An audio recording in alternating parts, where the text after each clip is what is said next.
Oh, shit. Boy. The cost of making dope thumbnails.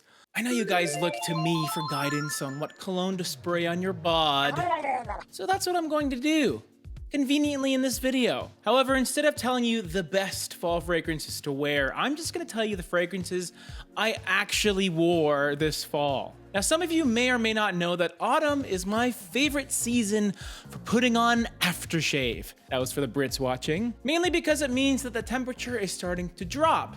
At least in Canada. Smash like for maple syrup. Not only does colder weather mean warmer toques, or beanies as you Americans call it, I don't like that, it also means warmer fragrances. If you're unsure what I mean by warm fragrances, I'm just referring to the broad category of fragrances that have warm and cozy qualities. These are your sweet fragrances, your spicy ones, perhaps a bit smoky at times. Warm fragrances for the cool weather. Get it? Let's hope so.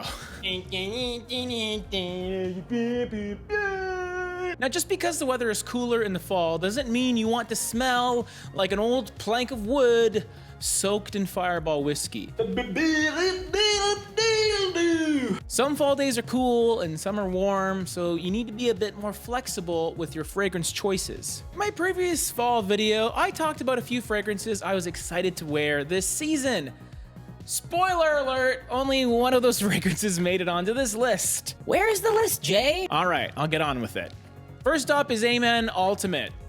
Now, I wore this fragrance a lot by virtue that I was testing it for a Royal review, but it also conveniently worked really nicely in the cooler temperatures. The newest flanker of the original Amen by Mugler is a reinterpretation of the classic men's fragrance.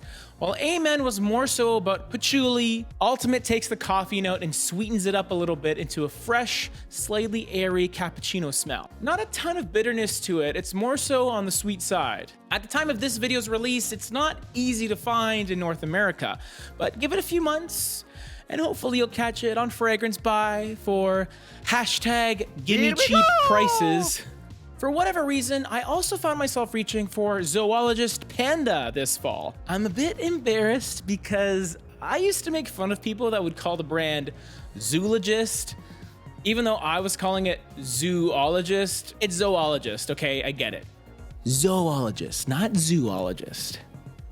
Idiot.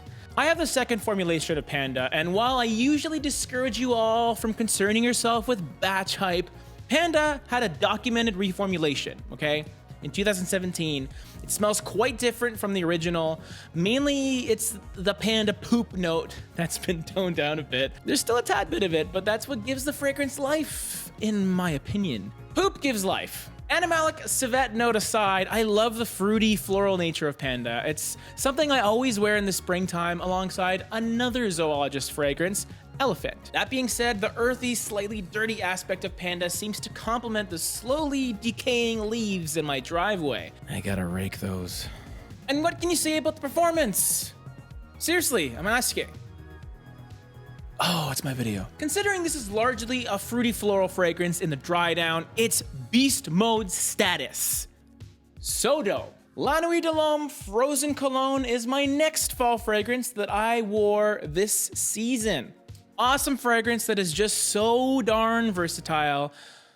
Yes, I know it's discontinued. I'm sorry for mentioning it, but not like insanely sorry, just kinda sorry. I thought to mention it to alert the people that don't know about it. So if you see it on sale somewhere for a good price, don't hesitate to grab it. It's everything we love about La Nuit, but the notes are adjusted so that it becomes a year-rounder. It's not necessarily overly spicy or even all that icy, but it has the same addictive sweetness with added freshness. All right, I'll stop talking about discontinued fragrances. In this video... Boy, if you don't get... Wait, is Dior Homme Intense discontinued? I hope not, because it's dope. Interestingly enough, I picked Valentino Eau Intense over Dior in my earlier fall video because I enjoyed the nuttiness of it. When it came down to it though, I kept picking Dior Homme Intense instead. They're similar fragrances, but what makes them special is the iris note. And nobody does iris better than Dior. It became a perfect fragrance on those cooler fall days when I wanted to class it up a little bit. It still has great performance, and if you decide to wear it during the day, do it outside for the first little bit. Or do what you want, that's cool too. So if Valentino Eau Intense didn't even get that much play, what did? Well, I've made a bunch of videos on this fragrance, and I'll probably make a bunch more because I love it. Layton, baby! With all the new Parfums de Marly fragrances coming out, I'm feeling a bit overwhelmed. I can't seem to keep up with all the reviews on these new frags with these super sexy bottles. All I know is I just keep coming back to Layton. A bit fruity, a bit woody, somewhat spicy, and quite sweet. Doesn't sound very manly, but it is. Still one of my more complimented niche fragrances that has a decent amount of wearability in the mild weather. I don't want to spend a ton of time chatting about this beauty because I have one more fragrance that I'm proud to introduce to the Royal fam. Also, if I've just introduced you to Layton for the first time, you're super duper welcome. This cologne has been my recent obsession ever since I grabbed it from Fragrance Buy. When you spray this on, you get a tiny bit of alcohol, which is swiftly followed by some really unique and awesome fruitiness. The soft floral notes feel like expensive laundry detergent. Instead of smelling perfumey, it smells clean and fresh.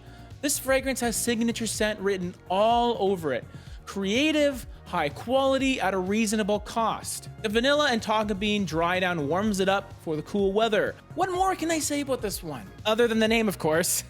Gotta build that suspense. He needs some milk. You may not know this fragrance, but I'm sure most of you know the house. It's by Rasasi, and it's Shagaf.